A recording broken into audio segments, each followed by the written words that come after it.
Chapter 7. How it happened was no big mystery.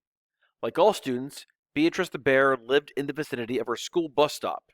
Roy likely had ridden right past her front door, and when Beatrice had spotted him, she'd simply tailed him to the golf course. "That's my bike," he said to her. "Yeah, it is." "Can I have it back?" "Leave it there," she said. "Hop on." "What?" "The handlebars, you dork! Get in the handlebars. We're going for a ride." Roy did as he was told. He wanted to retrieve his bicycle and go home. 2 years of pushing up and down high hills in Montana's thin air had made Roy a powerful rider, but Beatrice Leap was stronger. Even through deep puddles she pedaled swiftly and effortlessly, as if Roy were weightless.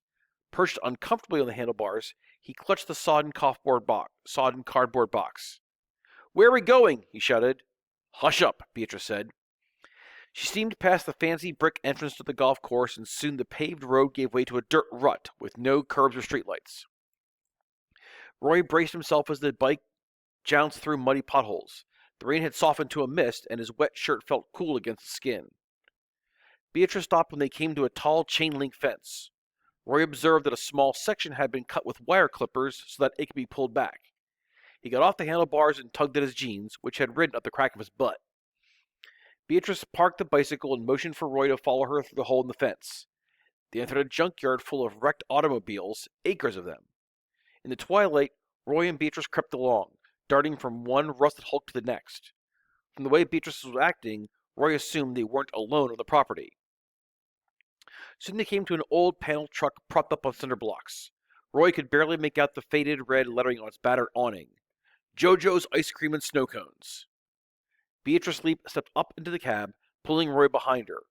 She led him through a narrow doorway into the back, which was cluttered with crates, boxes, and heaps of clothes. Roy noticed a sleeping bag rolled up in the corner. When Beatrice closed the door, they were in total darkness. Roy couldn't see his own fingers in front of his face. He heard Beatrice's voice. "Let me have your box." "No," Roy said. "Eberhard, are you fond of your front teeth?" "I'm not afraid of you," Roy lied. It was stuffy and humid inside the old ice cream truck. Mosquitoes hummed in Roy's ears and he slapped at them blindly. He smelled something that seemed out of place, like something oddly familiar. Cookies? The truck smelled like freshly baked peanut butter cookies, the kind Roy's mother made. The piercing beam of a flashlight caught him squarely in the eyes and he turned away.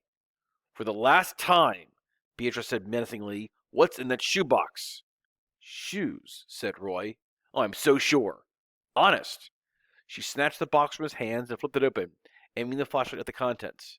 "I told you," Roy said. Beatrice huffed. "Why are you carrying around an extra pair of sneakers? That's really weird, cowgirl." "The shoes aren't for me," Roy said. "They are almost brand new. He'd only worn them a couple of times." "Then who are they for?" "Just a kid I met." "What kid?" "The one I told you about at school. The one who went running by your bus stop that day." "Oh," said Beatrice caustically. "The one you went chasing when you should have been minding your own business?" She turned the flashlight off and everything went black again. "Well, I finally met him. Sort of," Roy said. "You don't give up, do you? Look, the kid needs shoes. He can step on broken mouth. He can step on broken glass or rusty nails or even a cotton mouth. How do you know he wants to wear shoes, Eberhard? Maybe he can run faster without them." Roy wasn't sure what Beatrice Leap's problem was, but he knew he was seriously late for dinner and his parents were probably frantic. He planned to make a break as soon as Beatrice turned the flashlight again. If he could somehow beat her to the bicycle, he might be able to get away. "Whatever," Roy said. "If he doesn't want the shoes, I'll keep them myself. If he does, well, they ought to fit him. He looked about as tall as me." From the darkness, only silence. "Beatrice, if you're going to beat me up, could you please hurry up and get it over with? My mom and dad are probably calling the National Guard right now." More heavy silence. "Beatrice, you awake?" "Eberhard, why do you care about this kid?" It was a good question, and Roy wasn't certain he could put the answer into words. There was something about the look on the boy's face when he went running past the school those days. Something urgent and determined and unforgettable. "I don't know," Roy said to Beatrice Leap. "I don't know why." The flashlight blinked on. Roy clambered for the door, but Beatrice calmly snatched him by the seat of his jeans and yanked him to the floor beside her. Roy sat there panting, waiting to get clobbered. Yet, she didn't seem mad. "What size are these?" she asked, holding up the sneakers. "9," said Roy. In the clept glow of light, Beatrice put a finger to her lips and pointed over her shoulder. Then Roy heard the footsteps outside. Beatrice clicked off the light and they waited. The steps in the gravel sounded heavy and ponderous, like those of a large man. Something jangled as he moved. A set of keys, maybe, or loose coins in a pocket. Roy held his breath. As the watchman approached the ice cream truck, he whacked one of the fenders with what sounded like a lead pipe. Roy jumped but made no noise. Luckily, the man kept walking. Every so often, he'd bang the pipe loudly on another junker, as if he were trying to scare something out of the shadows. After the man was gone, Beatrice whispered, "Rent-a-cop!" "What are we doing here?" Roy asked weakly.